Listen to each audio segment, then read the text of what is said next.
સુરત મહાનગરપાલિકા વિસ્તારમાં દોડતી સિટી બસ ફરી એકવાર વિવાદમાં આવી છે. આજે પાંડેસરા વિસ્તારમાં એક બસના ડ્રાઈવરે મોપેડ ચાલકને ટક્કર મારતા લોકોએ ડ્રાઈવરને પકડ્યો હતો. બસનો ડ્રાઈવર દારૂના નશામાં ધૂત હોવાનો આક્ષેપ કરી લોકોએ પોતાનો આક્રોશ ઠાલવ્યો હતો અને બાદમાં પોલીસ હવાલે કર્યો હતો. સુરત મહાનગરપાલિકા સંચાલિત સિટી લિંકના બસ સેવા સતત વિવાદમાં આવી રહી છે. આ પહેલા કંડક્ટર દ્વારા ટિકિટ ન આપવામાં આવતી હોવાનો વિવાદ ચાલતો હતો. ત્યારબાદ ડ્રાઈવરોની અને હડતાલ તથા અકસ્માતના કારણે સિટી બસ વિવાદમાં આવી હતી.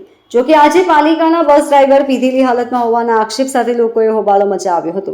સુરત શહેરના પાંડેસરા વિસ્તારમાં પત્રકાર કોલોની સર્કલ પાસે બસના ડ્રાઈવરે એક મોપેડ ચાલકને ટક્કર મારી હતી. આ અકસ્માત બાદ લોકો ભેગા થઈ ગયા હતા અને ડ્રાઈવરને નીચે ઉતાર્યો હતો. લોકોએ આક્ષેપ કર્યો હતો કે ડ્રાઈવર નશામાં ધૂત હતો, તેના કારણે અકસ્માત થયો હતો.